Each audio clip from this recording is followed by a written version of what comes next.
Nek sampean arep jajar karo Bagong, oke, ora masalah. Lu jual gue beli pokoknya.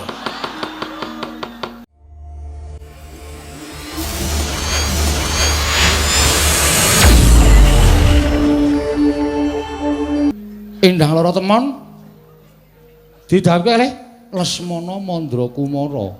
Ndara Lesmana Ngastina? Iya, Petruk. Wo, Gong. Kukut le. Kukut piye? Kalah dhisik karo Sinuwun Mandura. Terus kono arep ngapa ta? Boyong Endang Lara Temon didhawuhke karo Lesmana Mandrakumara. Sapa? Endang Lara Temon. Didhawuhke karo Lesmana Mandrakumara. Sing dikongkon Prabu Baladewa. Prabu Baladewa ngapa rene? Didhawuhke nganu diutus Sinuwun Prabu Duryudana kon boyong Endang Lara Temon. Heeh. Wigatine dawuhke karo Ndara Lesmana. Ning Ngastina? Heeh. Kapan kuwi? Gong awak dhewe iki ora sida mboyong Endang Lara Temon.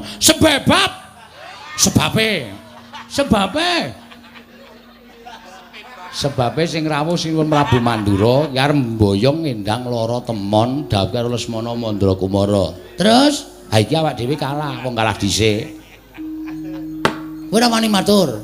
Ki aku nek matur gegeran. Nek aku matur mesti rame. Ngene mundurne. Hah? Mundur. Kowe wani apa? Kecil. Tengok anteng aku sing jelaske. Iya. Ning kok nek geger tandangi lho. Iya. Aku ngopo? Aku ngomong tok, aku MC e. Wo. Pranata cara padake lho Mas. Pranata cara lek ku nyuwara gegeden lho mau, Truk. Assalamualaikum. Ya pranata cara bareng ya tok saut ya ngopo. Keparang matur sinuwun. Nuwun sewu kula nglajengaken rembakipun Petruk. Iya. Sampeyan mau ngendikan apa? Endang Lara Temon bakal didhawuh eneng negara Ngastina karo Lesmana Mandrakumara. Oke. Ning ngeten sinuwun. Sing jeneng wong tuwa. Nggih ta? Iya. Wong tuwa niku ora ana lho siji teng donya niki wong tuwa sing anake kepengin rekoso. Ora ana wong tuwa duwe anak wedok sing anake wedok mengko kepengin rekoso, uripe ketula-tula, uripe ketoyong-toyong niku mboten wonten. Sing digadhang wong tuwa sak donya niki arep ndek anak lanang utawa wedok, anake esuk iso gawe marem wong tuwa. Merga tentrem lan kabagyaning anak niku dadi swarganing wong tuwa. Iya, Bagong. Nggih. Arep niku anak sampean angkat. Ning ngonse nek uripe kepenak, uripe kebak kabagyan wong tuwa nyawang ki arep wong tuwa ki isih umure isih dawa ning kaya wis anguk-anguk swarga. Iya, Bagong. Nggih. Terus saniki kula tak takon. Kowe arep takon apa? Nek putra panjenengan Endang Lara Temon niku dipek Lesmana niku nuwun sewu, apa bahagia? Apa bahagia? Lho, mestine ya seneng. Wong Lesmana kuwi calon gumanti keprabon negara Ngastina. Pikirane do cethek kok. Nuwun sewu, berpikir yang panjang. Jangan hanya jangka pendek tapi jangka panjang. Sing kandhane Lesmana ajeng dadi ratu nang Ngastina niku sapa? Lho, mestine rak ngono ya sak lengsering Prabu Duryudana. Prabu Duryudana niku lengser niku sesuk katandha ana perang gedhe, perang Bratawuda Jaya Binangun. Apa, Kang? Perang Bratawuda. Bratayuda. Hah? Yuda. Kok wuda ora? Isis. Bratayuda Jaya Binangun. Lah niku mengke sing menang Pandhawa apa Kurawa durung ana sing ngerti. Kok wis dicalonke iki lho, kula tak takon. Tur iya piye? Saniki sampean ngerti mboten? Lesmana niku anak ratu, panjenengan anak ratu. Ning ngene iki apa? Lesmana alias kurang saon. Lho, kurang saon. Pekok. Kencir. Saman tahu, Bro, anak ratu kok melu parkir teng pasar? Nek ora Lesmana ora bakal kelakon. Ha niku mergane Lesmana niku rada selip ngoten. Nek sampeyan ngrabekke putra panjenengan karo Raden Lesmana niku napa panjenengan mboten nyemplungake putra sampeyan wonten juranging kesangsaran. Ayo. Upama mangko kelakon dhaup karo Ndara Lesmana, bapakne kencir, ibune ayu, anak-anak mesti ya pecuk. Wes, sampeyan sinuwun Ndarawati kagungan wayah mijil kakung ning pekok. Jawi kula tak nyuwun pesa, napa mboten sampeyan mboten kewirangan. Ngoten niku lho sinuwun. Mboten kok kula wajeng pripun-pripun, ora kok kepiye-kepiye mboten. Ning nuwun sewu, wong ajeng rabekke anak niku dicincingi bobote mantumu dhisik. Ngoten nek cara kula.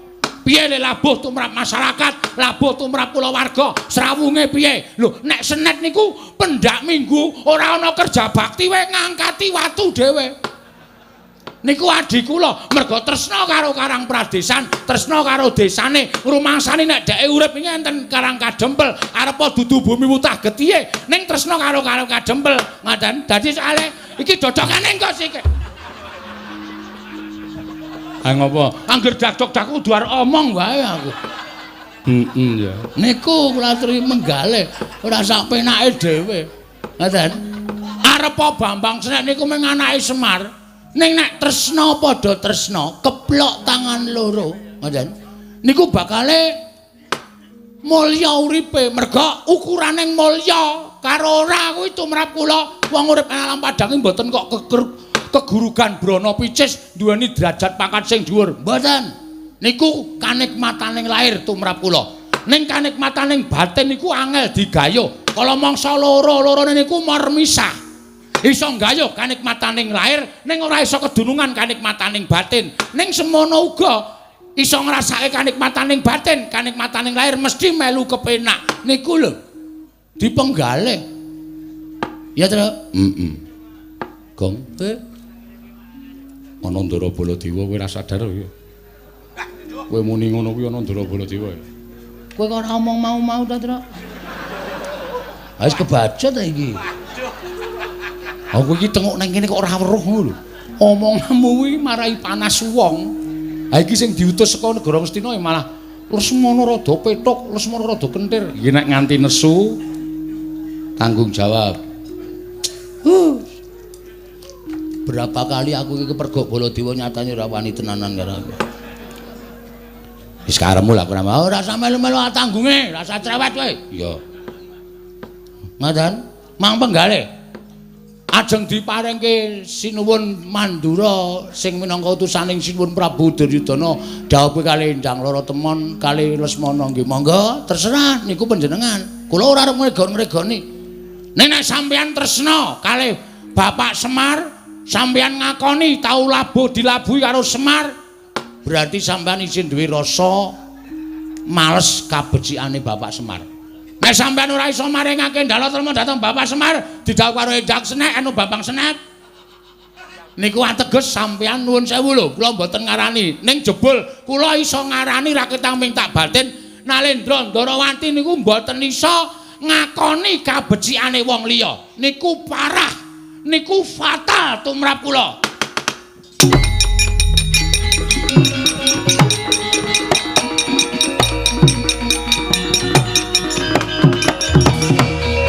Panus maning jajalan sukretaning bawana iblis lanat. Wah, menungso ora tatanan. Tak empet-empet kok saya ora kuat rasaning Baladewa. Dicecamat dening wujuding Bagong, mengatasi Bagong wong kere loro saudon telu saurupane kok nguman-uman karo Nata Mandura Prabu Baladewa. Kowe ngunekke ento Lesmana ki wong edan, Lesmana ki wong ora genep. Anggepmu apa, Bagong? Ngandel ora. Kafokmu kapan kowe? Oke, ora sampe melu kowe. Ya. Tandangane dhewe. Aku labur adikku ya Toipati kok, Tru. Ora usah semelang nek mung dunak-unakke ngene aku wis kulino. Aku ki ana wong nagih utange tak unak-unakke sik kok. Ngopo kowe nagih? Aku sing utang kowe santai kok aku. Kok wedi ora? Rumangsane Bagong. Ponokawan Bagong. Wonten dawuh. Weh lah.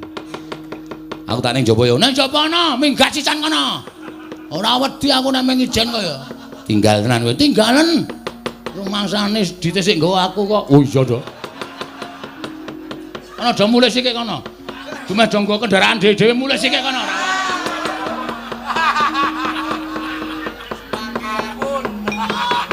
Bagong. Wonten dawuh. Kowe mau ngucap piye? Kowe mau ngucap piye? Ah lali.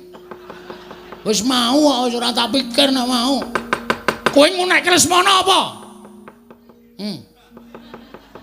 Piye? Rada edan.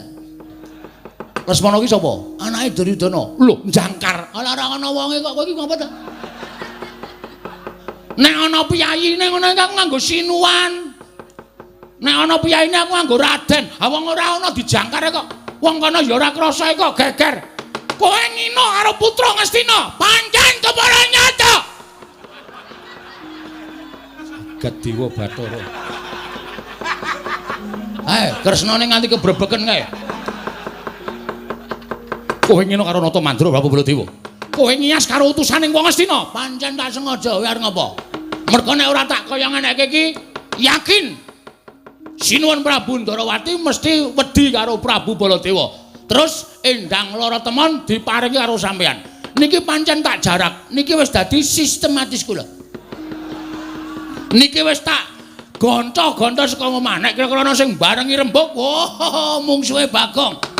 Yen ngono pancen tok jarak kowe wani karo Baladewa. Yen ngono pancen tok jarak kowe wani karo Baladewa. Nun sewu Mas, kula jane ora arep wani ning gandeng sampean nantang kula. Kula niku wong sing ora tau mambu penantang lho Mas.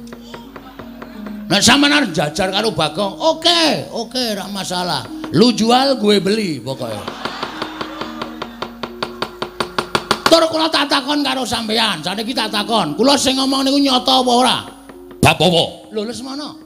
Kentir ora? Lho arep kentir kene iki anak ratu. Alah, ora tak dadamune anak ratu anak omah anggere kentir ya kentir ngono beres to.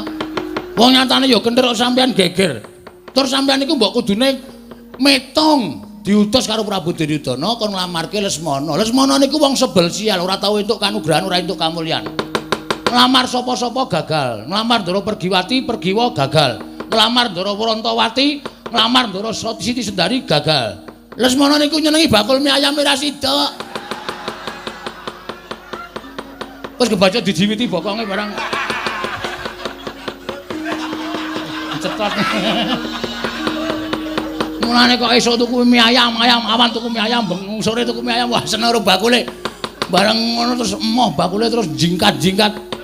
Nika anak ratu sing ora tau entuk kanugrahan kok.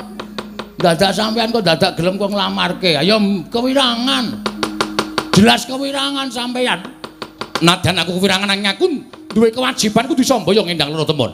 Mula sowe dadi pepalanging Baladewa. Rawe-rawe rantas malang-malang bakal tak putung. Oke. Monggo dadi kepalangku kowe. Kowe saiki bali yo. Terus omong karo bapakmu Semar. Bambang Sret kon ngrabekke wong Karang Pradisan. Bambang Sret ki wong desa. Adimu Bambang Sret anake Semar Angkat kuwi wong desa. Kuwi wong kere, kuwi wong ora duwe. Kok ngangkah dadi mantu ratu iki ora melek mripate. Kon ngilo karo cengele bapakmu. Kowe muni piye wae? Muni pripun sampean?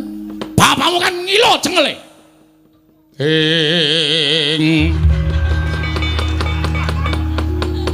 Mangjat kurda sruma bangga. Edian dadak suluk bareng. Men sremek. Oh, lho ora cocok. Wis ben. Mas, nek sampean ngunek-unekke Bagong, aku arep tau unekke wong elek, arep tau unekke wong gedibal, arep tau unekke wong kere, memang itu faktanya. Dan aku ora bakal nesu.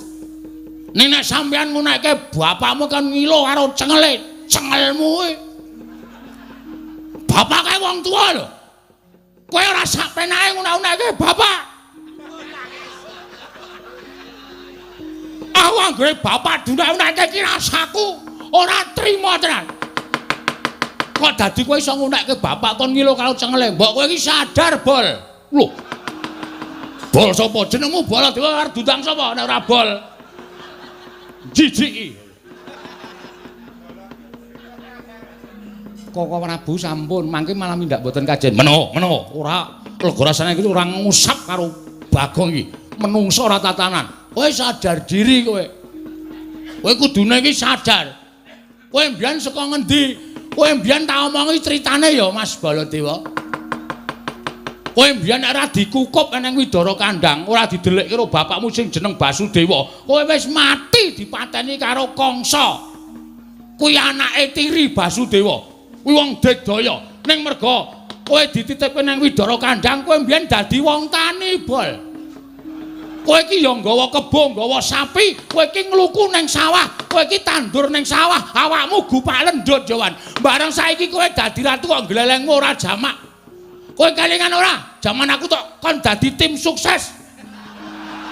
Neng Mandura mbiyen, pokoke nyoblos Baladewa, nyoblos Baladewa. Kowe janji arep ngedeke WC umum sprene ora kelakon. Sprene aku isih mancik neng watu. Nganti kena banyu sithik-sithik kae lho. Mak sring penake ora jamak-jamak. Bagong edan tenan. Hah? Pirang tahun kowe dadi Narendra, ora kelakon apa sing tak janjekke. Semar mbiyen yo melu ketayalan. Kowe arep dadi ratu kowe.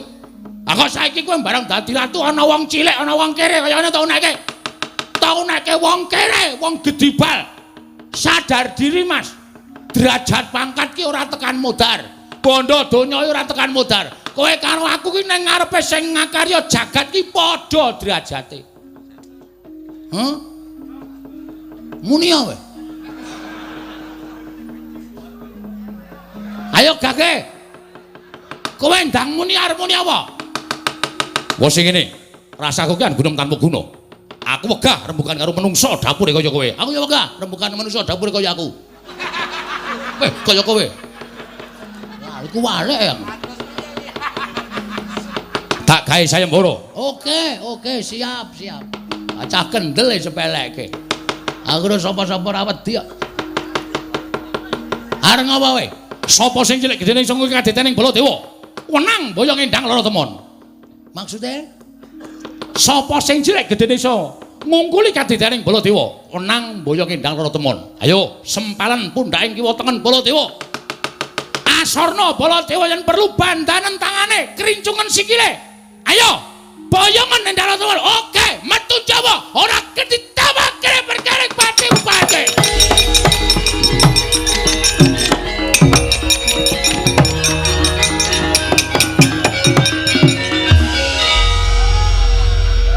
Nek ora cah edan rak ora ana to iki. Wong tantang-tantangan bareng le mlayu metu kok iki mbelok meneh. Aku main gondelan cagake. Ngene iki kae lho. Tanganku anu ngrangkul cagak tek siut langsung balik rene. Lho lah ngopo kok balik meneh? Weh, sampean mengke nek kula wis metu, nek terus ngrasani, lho ora seneng ya dirasani. Lho, aku ngrasani apa? Kaya ora ngerti pambeganing Ratu Ndarawati, Ratu Barbudi Bawa Leksana, Lilaing Brana, Iklasing Picis. Tegese piye? Alah, mbok rasane. Ngene lho semelangku ki. Ngene aku wis metu njaba. Terus sampean ngrasani aku ora seneng aku nek dirasani. Lho, le ngrasani piye? Aduh, Bagong kae urung tak sangoni ngono. Ayo, ada. Alah, ayo. Ora. Kok karo guyu? Moh aku. Nek sangonine. Lho. Kuwi jenenge njaluk. Oh, ya dikalang-kalang ora ngekeki. Nyonya. Ada ngono, mengke perang niku ngelak. Iya. Ana ora ana sing nggo tuku apa to apa? Wah, makasih. Makasih. Iya. Asa omong Petro lho, ora. Engko ndak njaluk. Ya wong dienggo wong loro rak ya cukup. Ora iso. Ben Petruk mudar mbok men. Petruk perang nganti megap-megap ora tak goleke wedang kok. Biyen ora tak tukoke. Kangge rembung banyu putih, Gong, banyu putih. Uyuh wae. Kowe karo dulure kok kaya ngono to, Men. Nika sapa nika kok limbuk kok matane abinge ora jaman-jaman. Beleken apa pripun? Abdi Ndarawati. Wah, cocok kae jan. Edan. Wah. Mathuk aku. Mathuk wong edan metu njaba Bagong. Nun niki ngesla. Nun metu njaba. Ampun ngendika kaya ngoten. Niki niku nggen manten. Manten niku aja sok diperintahke kon metu njaba. Ampun. Ben gek kagungan putra ya nemtokke jero. Ngawur kowe. Nyuwun pamit sinuwun sing ati-ati aja kaya bocah cilik.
Setyaki wonten timbalan. Katon suntrut pasuryaning Siadi bakal darebi atur apa? Ko Prabu, piye? Menawi dipun parengaken Rilalana kula badhe ambiyantu dhateng Petruk menapa dene Bagong mesakaken menawi ngantos sak mangke dipun amuk dening Koko Prabu Mandura. Setyaki wonten timbalan. Iki dudu perkaraning Siadi. Niki. Kowe ora perlu mbantu marang siji lan sijine. Menapa inggih boten badhe katriwandan Punakawan Petruk kalian Bagong. Ngerti aku tinimbangane kowe. Niki. Wis ta percaya. Petruk Bagong ora bakal cilaka, cilik loro gedhe tekaning pati. Niki ngestaken dawuh. Malah Siadi wae ingkang tansah ngulatake marang saking para kawula. Sakiwa tengening negoring Ndorowati aja nganti ning kasempyok ing aradan. Tegese wong kang ora ngerti kenthang kimpuling lelakon pojok plereting kahanan aja nganti kasempyok ing peperangan. Lho iki ngestaken dawuh. Kakang Pati Udawa wonten timbalan Diwaji. Semono uga aja nganti lirwa nggonmu ngulatake sagung para kawula dasi. Lho iki ngestaken dawuh. Kaya wis paripurna jeneng ingsun arsa pinanggya kelawan majaning ingsun ya kuwi ndang lara temon. Nun. Budhana kang padha sembeng ingsun kundur kedaton kawula nun ngestaken dawuh Paramadal Pasilan. Sing ati-ati aja kaya bocah cilik. Kaya wis ora ana dawuh maneh Kakang Pati Udawa. Lho Diwaji. Paramadal Pasilan tambah pangestu. Kakang Pati Udawa iya. Purna gatining pananggilan. Sanada kundur kedaton celuk saking dampar kencana kirapit gambaran gading kadhiraken sanggaring Promban Cedi manggung ketanggung Japa Paloro ingkang sami ngambil pacaraning keprabun. Kawis tinggal saking Mandrawa. Tindaknya Sri Naranata lamun katinon saking Mandrawa. Kaya tansah gumebyar busananing Sri Naranata wau.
Kakang